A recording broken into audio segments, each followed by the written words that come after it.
सभी कैसे हैं बच्चे। आज मैंने सोचा कि अमेंडमेंट पर आज चर्चा किया जाए बच्चों से, क्योंकि अमेंडमेंट टॉपिक जो है वो बहुत इंपॉर्टेंट है। किसमें अमेंडमेंट की हम बात कर रहे हैं? कॉन्स्टिट्यूशन में अमेंडमेंट की बात कर रहे हैं। देखिए 104 के करीब अमेंडमेंट हुए हैं कॉन्स्टिट्यूशन में। कौन से अमेंडमेंट पढ़ें, किस तरह से पढ़ें कि वो एग्जाम में सीधे क्वेश्चन टकरा जाए। क्योंकि मैंने जब हम क्वेश्चन पेपर्स प्रीवियस ईयर्स का देख रहे हैं तो लगातार मैं देख रहा हूं कई एंट्रेंस एग्जाम में अमेंडमेंट है, और अमेंडमेंट बहुत इंपॉर्टेंट टॉपिक है किसी भी जनरल एंट्रेंस एग्जाम में। बच्चा याद नहीं कर पाता तो मैं एक तरीके से उस चीज को बताऊंगा ताकि आपको प्रॉब्लम नहीं होगा। और जिस तरह से हमने पेयर वाइज अमेंडमेंट को बताने की कोशिश की है, देखिए हमने शुरू में आपको बताया था कुछ क्वेश्चन भी और भी अमेंडमेंट के अलावा भी बातचीत में जो मुझे इंपॉर्टेंट क्वेश्चन याद आएगा हम वो भी डिस्कस करते चलेंगे ताकि आपको नंबर्स ऑफ क्वेश्चन पर पकड़ बनता जाए। मगर मेन टॉपिक आज मेरा जो एंट्रेंस एग्जाम का है वो अमेंडमेंट है। मैं कोशिश करूंगा कि टोटल मैंने अभी जो इसमें नोट्स में बनाए हैं वो करीब करीब 6 अमेंडमेंट्स की चर्चा हम लोग करेंगे। और वो 6 ऐसे अमेंडमेंट हमने उसको पहले जगह दिए, पहले वीडियो सबसे पहले उस 6 अमेंडमेंट का बना रहा हूं जो लगातार एंट्रेंस एग्जाम में पूछा गया। कई बच्चे का सवाल था कि सर अमेंडमेंट हम लोग भूल जाते हैं, तो आप जल्दी से एक वीडियोस बनाकर हमें रिलीज कर दिए। तो मैंने सोचा कि बच्चा अगर कह रहा है तो बच्चों की बात तो पहले मानते हुए, तो देखो 6 अमेंडमेंट आज हम डिस्कस करेंगे और वहां से लगातार क्वेश्चंस निकालेंगे। ये 6 ऐसे अमेंडमेंट है जो लगातार पूछे गए हैं। दो तीन वीडियो बना देंगे अमेंडमेंट का।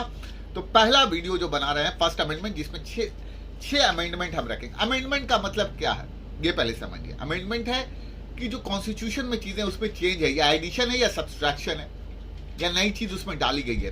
तो अब सीधे क्वेश्चन पर चलते हैं, कौन से अमेंडमेंट इंपॉर्टेंट है पेयर वाइज हम बताएंगे ताकि आपको एग्जाम में कभी दिक्कत नहीं हो। नंबर्स ऑफ क्वेश्चन बहुत ज्यादा आ रहे हैं उससे। अलग अलग टॉपिक से कई बुक्स हमने रिसर्च की, देखा क्वेश्चन के वेरियस टाइप्स ऑफ क्वेश्चन। तो जब मुझे ये मालूम है कि अमेंडमेंट से क्वेश्चन आता है तो क्यों नहीं अच्छी तरीके से पूरा अमेंडमेंट चैप्टर्स कर लिया जाए। देखिए सबसे पहले आज चर्चा करेंगे 73rd अमेंडमेंट की। 73rd अमेंडमेंट 1992 की। कि 73rd अमेंडमेंट 1992 में क्या हुआ, क्या चीजें ऐड हुई, कहां कहां ऐड हुई, कैसे सवाल आ सकते हैं, इस पर हम आपसे चर्चा करेंगे। और हम क्वेश्चन वाइज उस अमेंडमेंट की हम चर्चा भी करेंगे ताकि आपको दिक्कत नहीं हो। देखिए 73rd अमेंडमेंट थोड़ा सा डिटेल में मैं चाहता हूं कि नंबर ऑफ क्वेश्चन बहुत बन रहे हैं 73rd अमेंडमेंट में। तो 73rd अमेंडमेंट 1992 की अगर हम बात करते हैं तो कहता है पॉइंट कि provide constitutional status to Panchayati Raj. पहला point, provide constitutional status to Panchayati Raj. कह सकते हैं कि यहां पर पंचायती राज को की बात की गई 73 अमेंडमेंट में। 73 अमेंडमेंट में पंचायती राज को रखा गया। ठीक है, पंचायती राज से कई सवाल पूछते हैं। पहली दिमाग में बात रखिए कि 73 अमेंडमेंट 1992 में provide constitutional status to Panchayati राज। पंचायती राज को कॉन्स्टिट्यूशनल स्टेटस दिया गया। एक तो सवाल एकदम सीधा बनेगा कि स्टेटस टू पंचायती राज किस अमेंडमेंट के तहत है? आपका आंसर होगा 73 अमेंडमेंट। पीरियड जरूर याद रखिए 1992 में। अब इसमें क्या क्या चीजें ऐड की गई जहां से क्वेश्चन आ सकता है। इसको पार्ट 9 में रखा गया। पंचायती राज को जो 73 अमेंडमेंट हुआ उस पर कॉन्स्टिट्यूशन स्टेटस ऑफ पंचायती राज दिया गया। और पार्ट 9 में आर्टिकल 243 टू आर्टिकल 243O बनाया गया। इसके लिए पूछ सकता है क्वेश्चन कि कौन से पार्ट में रखा गया 73 अमेंडमेंट को, तो आंसर होगा पार्ट 9। बहुत इंपॉर्टेंट है, पार्ट 9 के अंदर रखा गया है। आर्टिकल 243 तो 243O। और इसको जो जगह दी गई वो 11th शेड्यूल में दी गई है। किसमें दी गई है जगह? 11th schedule. Provisions for panchayat 29 subject 73rd constitution amendment. इसको 11th शेड्यूल में रखा गया है और 29 सब्जेक्ट्स हैं इसके अंदर। पूछ सकता है कितने सब्जेक्ट हैं। तो 3-4 क्वेश्चंस कौन कौन निकले फिर से एक बार रिकॉल कर लीजिए। पहली बात 73 अमेंडमेंट 1992 जो है कॉन्स्टिट्यूशनल स्टेटस टू पंचायती राज है, पार्ट 9 में रखा गया। बहुत इंपॉर्टेंट है। इसका आर्टिकल है 243 243O। किस शेड्यूल में रखा गया? 11th शेड्यूल में रखा गया। Provision for Panchayati Raj 29 subject 73rd constitution amendment. इसके बाद जब हम और भी 2 पेयर कर लेंगे उसके बाद पंचायती राज थोड़ा बताएंगे क्योंकि वहां से क्वेश्चन आता है। तो पहली चीज समझ लीजिए 73 अमेंडमेंट की हमने बात खत्म कर दी कि पंचायती राज है, पार्ट 9 है, 11th शेड्यूल है। अब आ जाइए 74 अमेंडमेंट की बात कर लेते हैं इसके बाद। तो 74th अमेंडमेंट जो है वो 1993, देखिए 1992, 1993, एक साल के बाद 74th अमेंडमेंट हुआ, provide constitution status to municipal government को। ठीक है, आसान हो जाएगा, 73 और 74 करेंगे तो एक दूसरे से कोरिलेटेड है, इसीलिए मैं लगातार इसका पेयर बना दिया। तो 74th amendment 1993 provides constitution status to municipal government. पूछेगा कि म्युनिसिपल गवर्नमेंट को जो स्टेटस दिया गया वो किस अमेंडमेंट के तहत, 74 अमेंडमेंट के तहत। इसमें दो चीजें जो ऐड हुई उसको देख लें। ऐड पार्ट 9A, आप देखिए 74 अमेंडमेंट जो है 1993 उसका पार्ट 9A है और 73 का क्या है, 9 है। देखिए सिर्फ इसमें ए एडिशन है, चीजें वही हैं। उसके बाद ऐड क्या हुई 74th अमेंडमेंट में, 12th शेड्यूल हो गया। 12th schedule provision for urban local self government 18 subject 74th constitution amendment. तो 3 क्वेश्चन यहां से निकलते हैं कि 74th अमेंडमेंट 1993 में क्या हुआ, म्युनिसिपल गवर्नमेंट के स्टेटस दिया गया, पार्ट 9 ऐड किए गए जिसका आर्टिकल है, बहुत इंपॉर्टेंट है, पार्ट 9A का आर्टिकल है 243P 243ZG, इंपॉर्टेंट होगा ये आर्टिकल। ठीक है, पार्ट 9A आर्टिकल 243P तो आर्टिकल 243ZG, ये पूछा है कई बार, हमने एंट्रेंस एग्जाम में भी क्वेश्चन देख रहे थे तो उसमें पूछा गया। और ऐड किया गया 12th schedule provision for urban local self government 80 subject 74th constitution में। तो इसमें बहुत आसान है 73 और 74 की। अब इसमें जो इंपॉर्टेंट है पंचायती राज से अलग से क्वेश्चन बनता है, तो मैंने सोचा कि पंचायती राज को भी क्यों ना यहां पर डिटेल में डिस्कस कर दिया जाए, क्या क्वेश्चन बन सकते हैं पंचायती राज से, उसको डिस्कशन यहीं पर साथ साथ कर लेते हैं अमेंडमेंट के साथ साथ, क्योंकि जब मुझे मालूम है कि पंचायती राज से लगातार सवाल पूछे जा रहे हैं तो क्यों ना पंचायती राज भी यहीं पर डिस्कस किया, पॉइंट डिस्कशन कर देता हूं जहां से संभावनाएं क्वेश्चन की हैं। देखिए, the national development council appointed a committee under Balwant Rai Mehta in 1956 which recommend 3-tier structure consisting of जिला परिषद, डिस्ट्रिक्ट लेवल और पंचायत समिति block level and gram panchayat at the village level. तो 3 टायर है, ये याद रखिएगा इसका। और बलवंत राय मेहता कमेटी है, इसका पूछ सकता है कि किस रिकमेंड किस कमेटी में किया गया, बहुत ज्यादा क्वेश्चन ये आया हुआ है। तो बलवंत राय मेहता कमेटी ये है, 3 टायर स्ट्रक्चर है इसका, जिला Parishad at district level, panchayat samiti at block level and gram panchayat at village level, 3 level है इसका। और क्या क्वेश्चंस इसमें बन रहे हैं पंचायती राज से उसको भी देख लेते हैं, लगातार क्वेश्चन पर चर्चा करेंगे जिससे संभावनाएं हैं।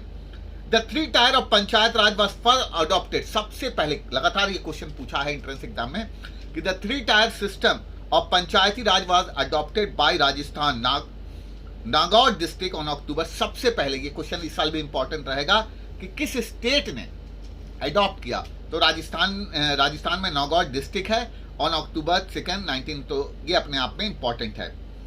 Ashok Mehta committee was appointed by the Janata government in 1997 which recommend 2-tier system consisting of Mandal panchayat and the base Zila Parishad at the lock.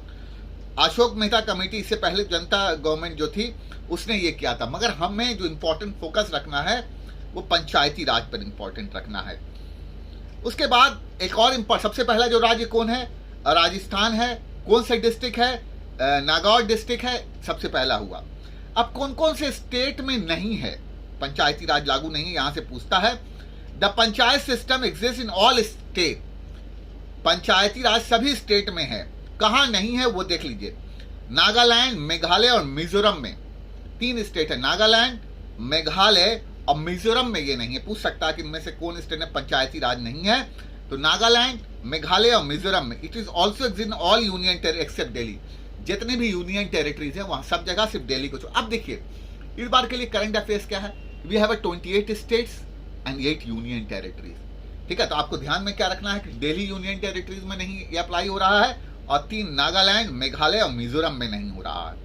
Next, इसी से अगर और भी पॉइंट्स अगर निकाले हम, every panchayat can continue for 5 years from the date of first meeting. Panchayat का period कितना है, 5 साल है, ये अपने आप में बहुत इंपॉर्टेंट है। नेक्स्ट क्वेश्चन इसी से निकलता है कि all person above 21 years of age and qualified to a member of state legislature and qualified as a member of panchayat. 21 साल की उम्र ये अपने आप में बहुत इंपॉर्टेंट है कि 21 साल की उम्र इसमें है। तो ये क्वेश्चंस लगातार हमने एंट्रेंस एग्जाम में देखे हैं, तो इन सारी चीज़ों को हमने पंचायती राज भी साथ साथ डिस्कस कर लिया कि आपको दिक्कत नहीं हो। तो पहला स्टेट कौन है, कहाँ लगा है, कहाँ नहीं लगा है। तो 74 अमेंडमेंट और 73 अमेंडमेंट को हमने पेयर के तौर पर बता दिया ताकि आपको दिक्कत नहीं हो। फिर से मैं रिकॉल कर देता हूं कि 73 amendment 1992 constitutional status to panchayat raj part 9 11 schedule. 74 की बात कीजिए तो 1993 में हो गया, 9A हो गया। इसमें देखिए 9 वहां है, 73 में 9A हो गया, वहां 11 शेड्यूल है, यहाँ 12 शेड्यूल है। अब हम लोग 2 पेयर और हमने बना दिए जो बहुत इंपॉर्टेंट है। लगातार हमने कोशिश की है कि उस अमेंडमेंट को आपके सामने रखा जाए। देखिए 42nd अमेंडमेंट बहुत इंपॉर्टेंट है 1976। इस पे क्या क्या चेंजेस हुए हैं, लगातार क्वेश्चंस आते हैं। 72 और 74 का हमने पेयर अब अमेंडमेंट का मतलब क्या हो गया, चेंजेस हो गया। इस पे क्या क्या चेंजेस हुए हैं आज मैं थोड़ा सा और ज्यादा एक्सप्लेन कर दे रहा हूं ताकि आपको दिक्कत नहीं हो, थोड़ा डिटेल्स में आप पढ़ सकिए। तो 42 अमेंडमेंट 1976, आप इसको ऐसे याद रखिए। 42 अमेंडमेंट 1976, इसमें आप देखिए नेशनल इमरजेंसी 1975 में हुआ था। अगर आपको इंदिरा गांधी की अगर हम बात करते हैं, अगर आपको याद दिलाएं तो इसमें क्या क्या चेंजेस हुए। फंडामेंटल ड्यूटीज वेर इंट्रोड्यूस, पूछ सकता है कि फंडामेंटल ड्यूटीज है किस अमेंडमेंट के में इंट्रोड्यूस किया गया। तो 42 अमेंडमेंट में क्वेश्चन भी लगातार हम टोटल एक क्वेश्चन और बनता है कि फंडामेंटल ड्यूटीज कितनी, 11 फंडामेंटल ड्यूटीज है। एक और क्वेश्चन यहीं से निकलता है। तो पहली बात 42nd अमेंडमेंट 1976 में क्या हुआ कि फंडामेंटल ड्यूटीज को इंट्रोड्यूस किया गया। दूसरा बात जो ध्यान रखना है इसमें, amendment preamble to add the word, ठीक है, अमेंडमेंट प्रीएम्बल में ऐड किया गया 3 word, socialism, secularism and integrity of nation. पूछ सकता है कि सोशलिज्म वर्ड, सेकुलरिज्म वर्ड और इंटीग्रिटी ऑफ द नेशन किस अमेंडमेंट के तहत एडिशन हुआ है। और तो आपको याद होना चाहिए 42 अमेंडमेंट के तहत। और इसको हम लोग मिनी कॉन्स्टिट्यूशन में पूछते हैं, अक्सर पूछता है क्वेश्चन, हमने देखा है कि मिनी कॉन्स्टिट्यूशन किसको कहा जाता है। 42 अमेंडमेंट में मिनी कॉन्स्टिट्यूशन 1976 में हुआ क्योंकि इसमें बहुत चेंजेस हुए थे। इसमें क्या ऐड किया गया, addition of a new part 4A। इसमें एडिशन जो किया गया बहुत इंपॉर्टेंट है, यहां पूछ सकता है कि 42 पार्ट 4A किस अमेंडमेंट में हुआ है। तो addition of new part 4A और आर्टिकल 51A इसमें एडिशन हुआ for fundamental duties. Fundamental duties जो है इसमें ऐड किया गया, वो पार्ट 4A में ऐड किया गया। क्वेश्चन है और किस आर्टिकल में, आर्टिकल 51A। कई बार ये क्वेश्चन पूछा गया है, इसीलिए हमने इसमें जरूर बता दिया आपको कि ताकि आपको दिक्कत नहीं। इसमें देखिए बहुत सारी चेंजेस भी हुई हैं, मगर कुछ चेंजेस आपको बताना जरूरी है।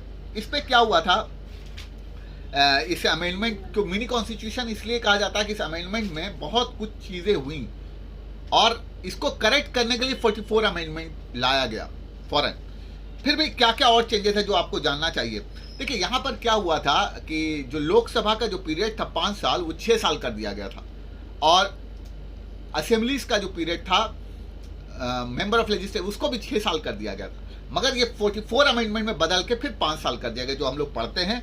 तो ये चेंजेस हुआ था। इसके अलावा कुछ और आर्टिकल्स इसके अंदर 42 अमेंडमेंट में इंट्रोड्यूस किए गए। आर्टिकल 39A भी इंट्रोड्यूस किया गया इस 42 अमेंडमेंट। थोड़ा सा और हमने इसको बढ़ाया है लेक्चर को, ताकि आपको कहीं से भी क्वेश्चन आए तो छूटे नहीं। इससे पहले जो शफीक की बुक है उस पर थोड़ा कम दिया हुआ था, तो मैंने सोचा कि और भी चीजें आपको बताया जाए। तो 42 अमेंडमेंट में और क्या चीजें आई, 3 न्यू आर्टिकल्स आया। आर्टिकल 39A ये कहता है free legal aid and equal justice, ये फ्री लीगल एड और इक्वल जस्टिस दिया जाए।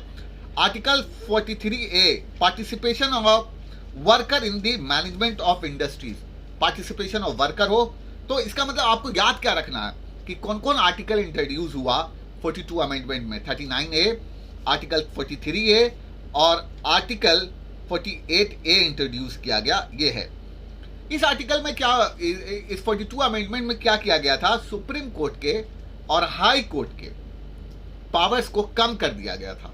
आपको याद होगा इंदिरा गांधी यहाँ क्या थी, 2 साल नेशनल इमरजेंसी का पीरियड में ये सब कुछ हुआ है। पार्लियामेंट को इसमें ज्यादा पावर दे दिए गए थे, मगर 44 अमेंडमेंट में सब कटल डाउन कर दिया गया, जो हम आगे पढ़ेंगे। Added 14 regarding the administration to, इसमें 14 पार्ट भी ऐड किया गया। ये भी एक क्वेश्चन है कि 14 पार्ट इसी 42 अमेंडमेंट में ऐड किया गया। 14 पार्ट ऐड किया, रिगार्डिंग एडमिनिस्ट्रेशन ट्रिब्यूनल बनाया गया, उसको पार्ट 14 में रखा गया। इसी के अंदर creation of all India judicial service under article 236, इसमें क्या किया गया कि ऑल इंडिया जुडिशियल सर्विस को इंक्लूड किया गया इसी 42 अमेंडमेंट में। आर्टिकल 236 बहुत इंपॉर्टेंट है ये वाला, मैंने कई क्वेश्चन देखा है। तो इसी 42 अमेंडमेंट में all India judicial service under article 236 include किया गया। अब और चीजें अगर और देखें इसके अंदर थोड़ी सी चीजें, election commission has the power, election commission को पावर दे दी गई कि प्रेसिडेंट का इलेक्शन हो, वाइस प्रेसिडेंट का इलेक्शन हो, पीएम का इलेक्शन हो, स्पीकर, उसके जो भी चीजें हो वो खुद सारी चीजों को देखे। तो ये चेंजेस हुए 42 अमेंडमेंट में। अब कहा जाता है कि 44 अमेंडमेंट जो है उसको 42 अमेंडमेंट में जो कमियां हुई उसको दूर करने के लिए 44 अमेंडमेंट लाया गया। क्या कमियां हैं पहले वो बता देते हैं। एक तो है कि 42 अमेंडमेंट में हमने देखा कि लोकसभा के पीरियड 5 से 6 हो गया था, विधानसभा का पीरियड 5 से 6 हो गया था, उसको हटा के फिर 5 लाया गया। ये 44 अमेंडमेंट में हुआ। तो 44 अमेंडमेंट में जो लोकसभा का पीरियड हुआ 5 साल और विधानसभा का इलेक्शन हुआ उसको 5 साल दोबारा कर दिया गया। ये इंपॉर्टेंट है। और देखें क्या है, omitted right to, most important point है ये, यहां से क्वेश्चन बनता है। Omitted right to property as fundamental right and made it legal right. देखिए 7 फंडामेंटल राइट्स है, ठीक है, तो 6 फंडामेंटल राइट्स हो गए। राइट टू प्रॉपर्टी को हटा दिया गया, वो 44 अमेंडमेंट के ही तहत omitted rights to property as a fundamental right and made it legal right, ठीक है, लीगल राइट बना दिया गया ये 44 अमेंडमेंट के तहत। उसके बाद एक इंपॉर्टेंट पॉइंट है, substitute the term armed rebellion with the internal disturbance.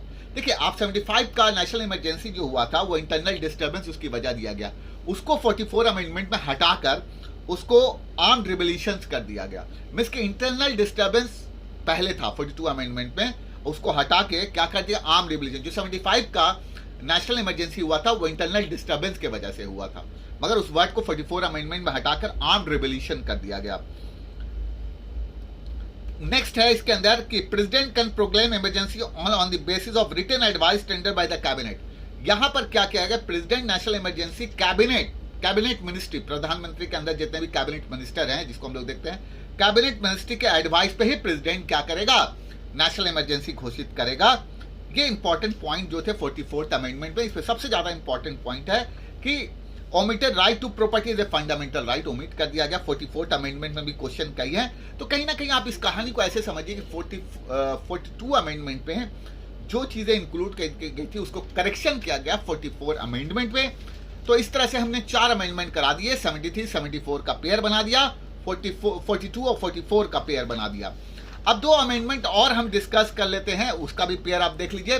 61st amendment 1989, क्या है 61st अमेंडमेंट 1989, बहुत इंपॉर्टेंट है, ये भी क्वेश्चंस लगातार हमने अमेंडमेंट देखे हैं। 61st amendment 1989 reduce the voting age from 21 to 18 years. पूछता है कि वोटिंग एज, ये भी क्वेश्चन अलग से भी आता है कि वोटिंग एज अब क्या है, ठीक है, तो पहले 21 था अब 18 हो गया for the Lok Sabha as well as assembly. तो 61st अमेंडमेंट याद रखिए ऐसे, 61st अमेंडमेंट 1989 में क्या किया गया, वोटिंग एज 21 से 18 कर दिया गया। ये क्वेश्चन इंपॉर्टेंट है, पूछ सकता है 21 से 18 जो एज किया गया वोटिंग एज लोकसभा और विधानसभा का, वो किस अमेंडमेंट के तहत किया गया, तो 61st अमेंडमेंट 1989 के, एक क्वेश्चन ये बनता है। और इसी अमेंडमेंट में 61st अमेंडमेंट 1989 में इंट्रोड्यूस किया गया आर्टिकल 326, ये मोस्ट इंपॉर्टेंट है। इसी आर्टिकल में, आर्टिकल जो इंट्रोड्यूस किया गया, कई बार मैंने क्वेश्चन देखा है इसीलिए इसको मैंने एडिशन किया। शफीक मोहता डिटेल में नहीं दिया हुआ था तो मैंने सोचा कि थोड़ा और डिटेल्स में बता दें कि कोई क्वेश्चन आपसे ना छूटे। फिर से दोबारा सुन लीजिए, 61st amendment 1989 reduce the voting age from 21 to 18 years for Lok Sabha as well as assembly. Introduce किया गया इसमें आर्टिकल 326 इंट्रोड्यूस किया गया। अब हमने क्या किया, 61st और 69th अमेंडमेंट को पेयर बना दिया ताकि आपको याद रहे। 61st हो गया, 61st में सिर्फ एक चीज दिमाग में यहां पर रखिए कि जो एज है 21 से 18 हो गया और आर्टिकल 326 के तहत पूछा है, मैंने कई क्वेश्चन देखे हैं, आया इस तरह से। 69 कॉन्स्टिट्यूशनल अमेंडमेंट एक्ट 1991 बहुत इंपॉर्टेंट है ये भी। 69 कॉन्स्टिट्यूशन, कई जगह हम एंट्रेंस एग्जाम में क्वेश्चन देखा था, मैंने सोचा इस अमेंडमेंट को बता दिया जाए, शफीक में बुक में नहीं दिया हुआ, इसको हम एडिशन कर रहे हैं। मैंने कोशिश की है कई बुक से क्वेश्चन निकाले कि what type of questions we have from the amendment, और बच्चा आसानी से याद भी कर ले। तो 69th अमेंडमेंट बहुत आसान है। 69th अमेंडमेंट मुझे इंपॉर्टेंट क्वेश्चन भी लगा, कई जगह पर आया, अगर एक क्वेश्चन भी अगर अमेंडमेंट से मिस्टेक नहीं होना चाहिए। तो हम पूरे तरह से क्वेश्चन को पकड़ने की कोशिश कर रहे हैं, कहीं से भी क्वेश्चन। तो आज 6 इंपॉर्टेंट बता रहे थे, फिर 69 पर पहले डिस्कशन कर लेते, फिर हम आपको और समझाएंगे। तो 69th कॉन्स्टिट्यूशनल अमेंडमेंट एक्ट 1991, जो नेशनल कैपिटल दिल्ली जो है ना, उस पहले यहां पर क्या, granted the national capital special status among the union territory to ensure stability. यहां क्या हुआ कि इसको नेशनल कैपिटल घोषित कर दिया गया दिल्ली को, ठीक है।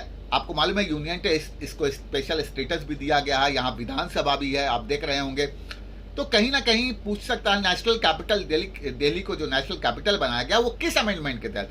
तो 69th amendment constitution amendment act 1991 के तहत। बहुत इंपॉर्टेंट है। आप देखते हैं कि दिल्ली की अगर हम लोग बात करें, दिल्ली कैपिटल है, तो दिल्ली में जो विधानसभा की सीट्स है, अगर आपको मैं याद दिलाऊं कि कितनी विधानसभा सीट्स है दिल्ली में, तो दिल्ली में विधानसभा सीट्स जो हैं वो 70 विधानसभा सीट्स है। इंपॉर्टेंट क्वेश्चन है।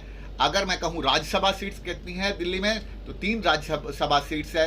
अगर मैं कहूं लोकसभा सीट्स कितनी है दिल्ली के अंदर, अगर हम बात करें तो 7 लोकसभा सीट्स है। और अरविंद केजरीवाल, लास्ट क्वेश्चन है कि 3rd टाइम चीफ मिनिस्टर है दिल्ली के, 3rd time he is the chief minister of Delhi. तो इस तरह से हमने बच्चों आपके लिए कोशिश की है कि आपको आसान तरीके से अमेंडमेंट याद हो जाए। आप यकीन मानिए, सिर्फ कान में डालकर आप सुनते रहिए, और अमेंडमेंट से कोई भी क्वेश्चन, ये पहला वीडियो हम अमेंडमेंट का लॉन्च कर रहे हैं, हमारी कोशिश यही है कि आप एकदम इस तरह से पढ़ा दिया जाए कि आपको कोई भी क्वेश्चन, क्योंकि हमने रिसर्च किया, हमें कोई कमी लगी तो मैंने फिर दोबारा असाइनमेंट बना के आपके सामने ये वीडियोस बना रहे हैं। सिर्फ आप मेरे वीडियोस पर फोकस कीजिए, नंबर ऑफ क्वेश्चंस आपके पास। ये 6 अमेंडमेंट्स जो हैं, जो हमने डिस्कस किए हैं अभी फॉरन, ये लगातार एंट्रेंस एग्जाम में ये 6 के 6 अमेंडमेंट पूछे गए हैं। तो सबसे पहले हमने कोशिश की उस 6 अमेंडमेंट को आपके सामने रख सके, कई एंट्रेंस एग्जाम में पूछे गए हैं। इसके बाद जो नेक्स्ट वीडियो लाएंगे वो उसमें और 6 अमेंडमेंट रखेंगे। तो पहला 6 अमेंडमेंट आप जरूर बताइए कि आपको ये वीडियोस कैसा लगा। अगर कोई कमी है तो जरूर कमेंट कीजिएगा। हमारी कोशिश ये है कि आपको कोई प्रॉब्लम ना हो अमेंडमेंट से। लगातार ये पहला वीडियो हम अमेंडमेंट का लॉन्च कर रहे हैं। अगर कोई भी अपनी राय आप रखना चाहते हैं आप जरूर रखिए। और लगातार ये 6 अमेंडमेंट बहुत इंपॉर्टेंट अमेंडमेंट हैं। मैं फिर बोल रहा हूं, कई एंट्रेंस एग्जाम में आए हुए क्वेश्चन हैं, तो हमने कोशिश की इस अमेंडमेंट का पहला वीडियो रिलीज करने का। लगातार आप प्लाज्मा न्यूज क्वेश्चंस जामिया का एंट्रेंस एग्जाम में आपको बहुत फायदा होगा, तो इसी तरह से आप देखते रहिए।